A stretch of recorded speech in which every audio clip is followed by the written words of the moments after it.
Happy Tuesday, Tuesday Thoughts. What's up, everybody? Going live here, Instagram, Facebook. What's up? All right, good morning. Hey. All right, you know what I actually wanted to do, and I did not get it, was to play my little track. Good morning if you're here joining me on this amazing August 25th Tuesday. Give me an icon of any icon. What's your icon du jour today? How you feeling? Speak to me in icons. Hi, Edith. So I'm going to be sharing my thoughts on fear as your guide. Fear as your guide in life. I love this topic. And then we'll be picking an Osho Tarot card at the end. So stick around because we can pull some card for you on this topic. So yeah, fear as your guide. Why did I pick this? Oh, hey everybody. Hey Gisela, broccoli. I love broccoli too. Leave me an icon if you're here. Say hi to me on Instagram. I'd love to know who's here. I'm waving at a few people. I like to, let's wait just one more minute. Just get yourself, I would love to hear, what are your thoughts on fear as we go through this, this little chit chat today. So I picked this theme because when I have people come into my group, my Facebook group, the Next Level Manifestors group, there is a question that asks what is in the way for you to create your next level.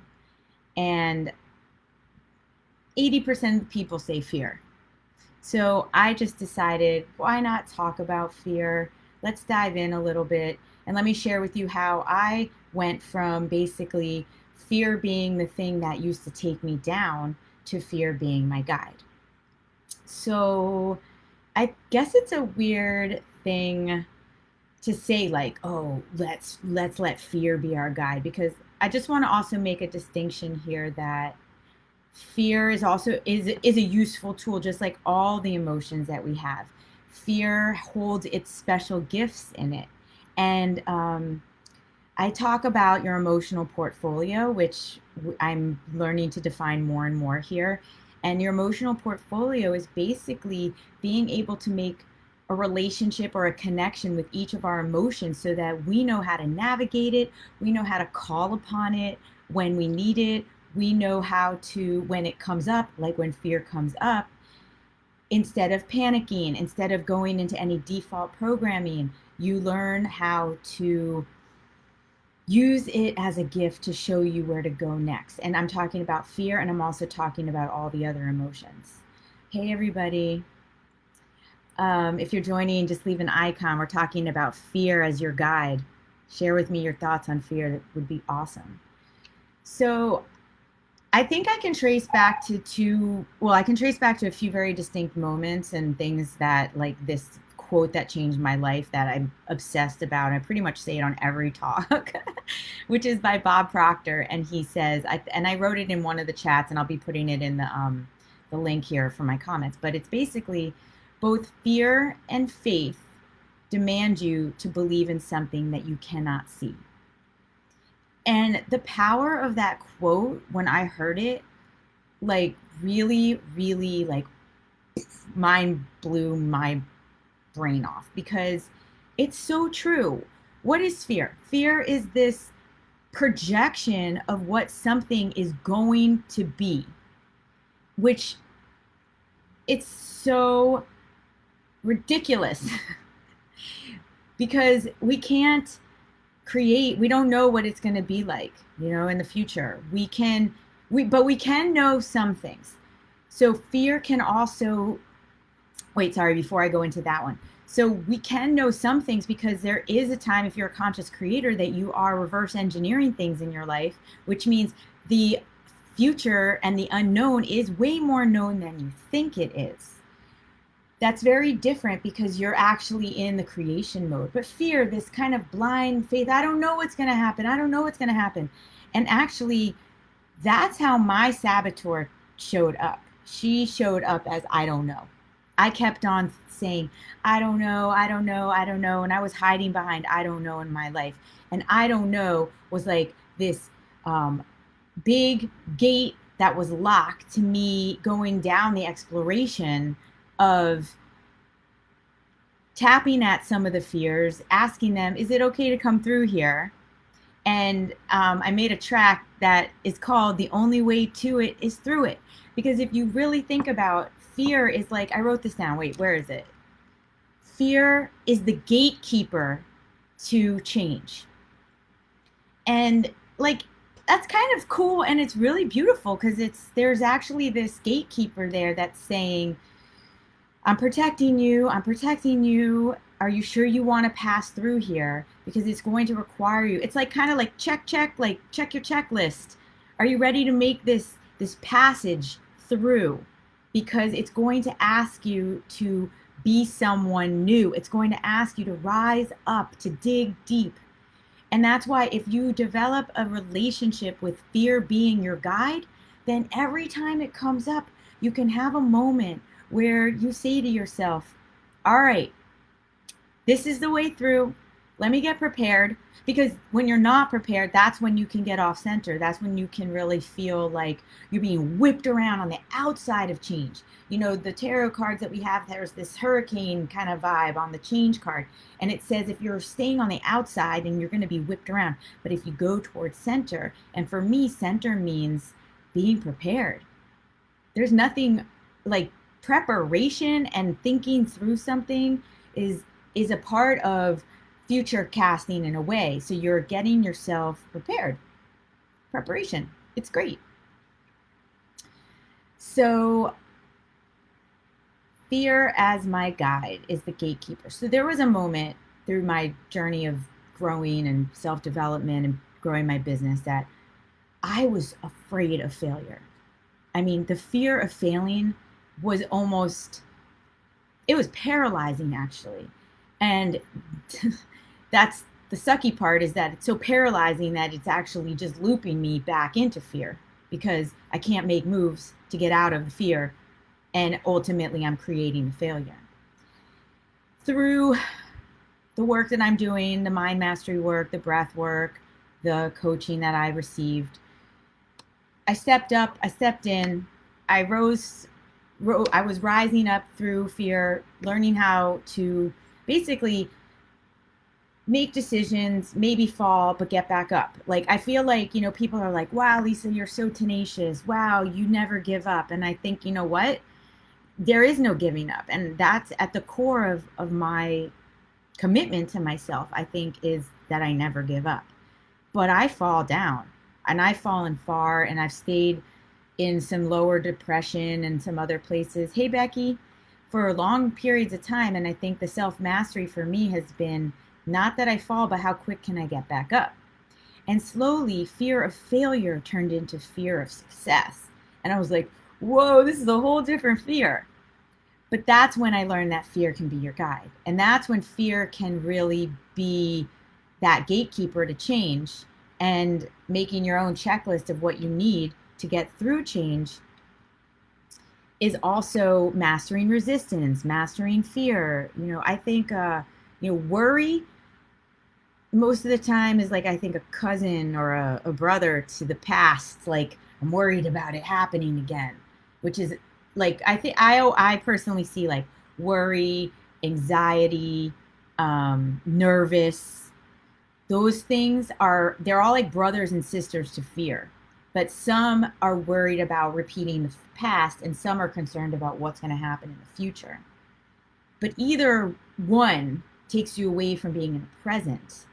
And all of them are asking you to be afraid of something that you have no idea what's going to happen anyway.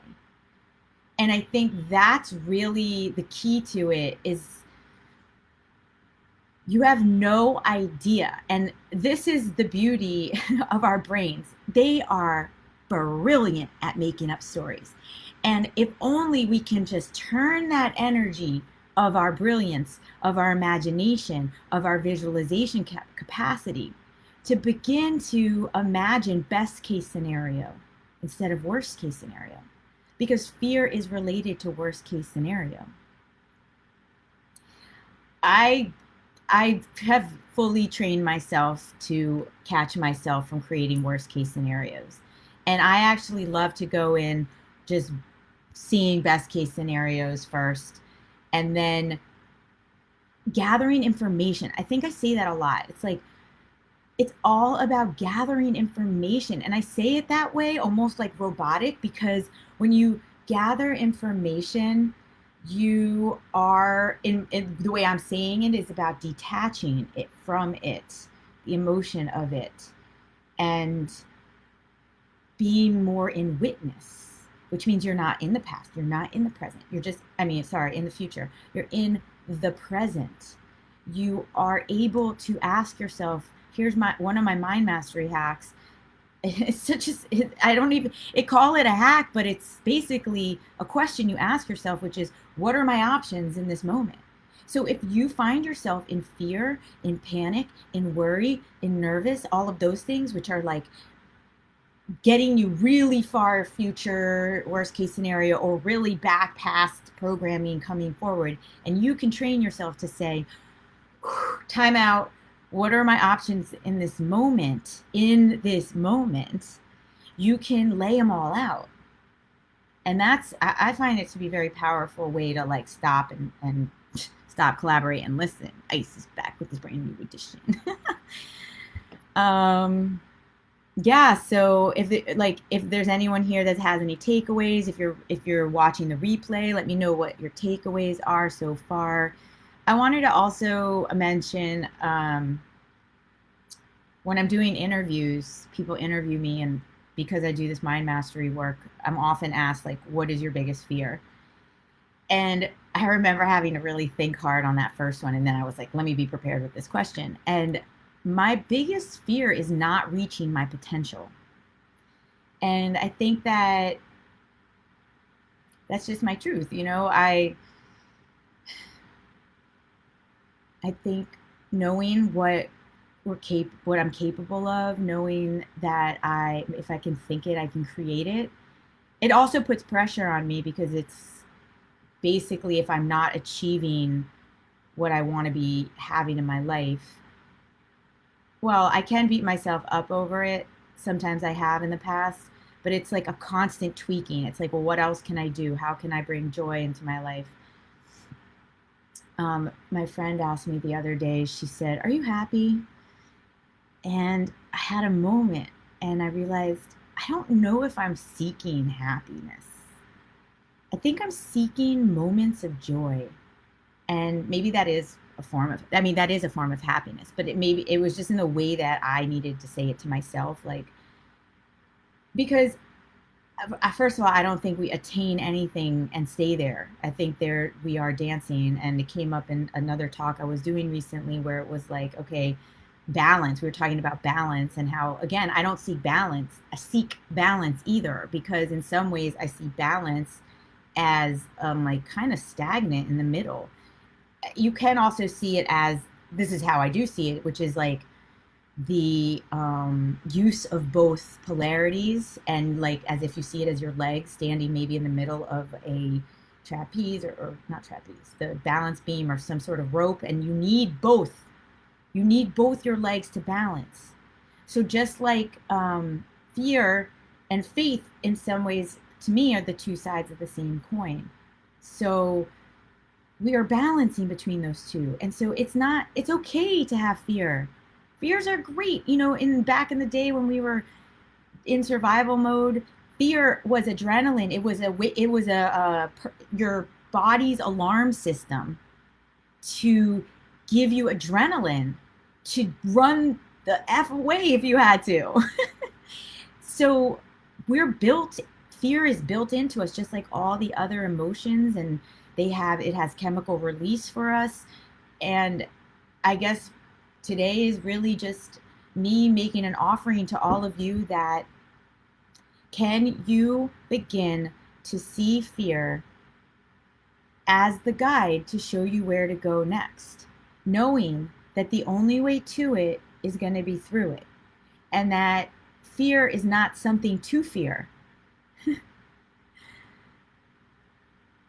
That I truly believe that we find a certain kind of wholeness in ourselves when we embrace and accept all, meaning our fears as well. They're all just information. It's just information. So this is me talking about fear, fears, and fears. I shared my favorite quote. I think I got to everything I had on my notes today. If you're joining and you have any questions you want to ask me, anything on the replay, I'm just looking at Instagram real quick. Yeah, fear is beautiful. I guess there's like in every emotion, there's so many, like every color has its, from its tint to its shade.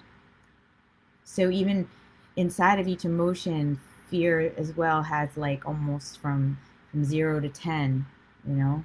And I went skydiving, and I was up there, and a lot of people would say like are afraid of something like that, and I wasn't afraid. And the guy says to me, "You're so calm, it's making me nervous." The guy, because you do it tandem.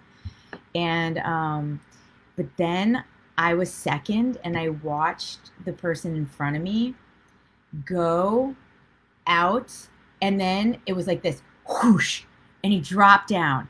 That was the moment I felt fear. Oh, and that's the other thing, is like, what an amazing thing is like you can feel fear in your body immediately. It's like these sensations. It's, if you aren't awake, that'll wake you up. Fear is something that will wake you up.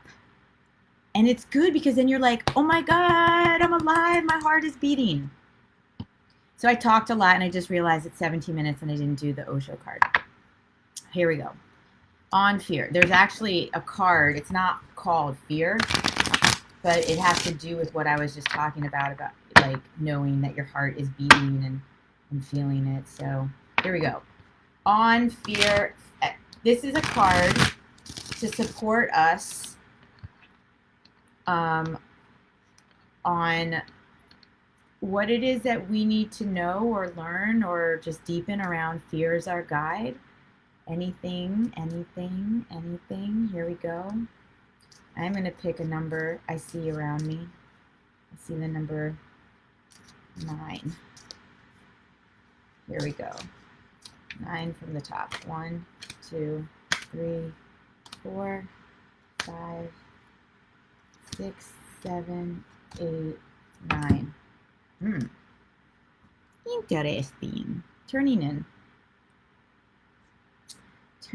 in. There's so many ways we could work this one. I mean, look at see all of these heads here. Because actually, oh, now this is perfect. I just locked into it. So fear is basically a bunch of chatter in your brain. It's making up a bunch of stories about what might happen or what did happen and what will happen again. So turning inward and having that moment of what are my options here, or just stop, just stop. Like when fear shows up, just take a moment. Don't feed into it, but lean into it. There's the secret sauce, Gisela. Don't feed into fear, but lean into fear. And what I mean by that is if you feed into it, you're just like, oh yeah, you're believing all of the voices. You're just like, oh my God, yeah, that's right. I'm not good enough. And oh my God, that's right. I'll never do this. And I have to change before this happens. And everyone else is better than me. And oh my God, the bullshit chatter that fear has this brilliant way of coming in and taking us down with that crap. But if you turn in and you have a moment to stop, ask yourself these questions of, because to me, self-inquiry is knowing what questions to ask yourself. That's what I think coaching is all about. And that's when you work with me, it's just, I'm going to ask you a bunch of questions so we can get curious. Stop and ask yourself, what are my options here? Stop and ask yourself, what information can I get from this? It's like just being curious. And anyway, all the answers are inside. Just breathing, taking a deep breath in, going inward, writing some stuff out. You know, it's basic things right there. Sometimes the basic stuff is the best stuff. The basic stuff is the best stuff. Thanks for joining me on this amazing Tuesday. Summertime is here, coming to an end. I've been going to the beach. I've got breathwork classes coming up. I've got another Manifest and Mingle coming up. And I've got my 30 Days to Change program. And of course, if you want to learn how to work with me one-on-one, where we can get curious about your mind, master your mind, get some self-mastery going, I would love to talk more. You can find anything and everything at metamorfize.com. And I offer a free vision call. It's a powerful, powerful process. So if that's something that interests you and you're thinking about getting a coach, we'll be more than happy to do that with you. So have an amazing day. I'll see you Friday for Stop, Drop, and Breathe. And I'll see you next week for more talks. And one love. Share with me your thoughts on fears. And you got this. The affirmation for the week is, yes, I can. You got this. Bye.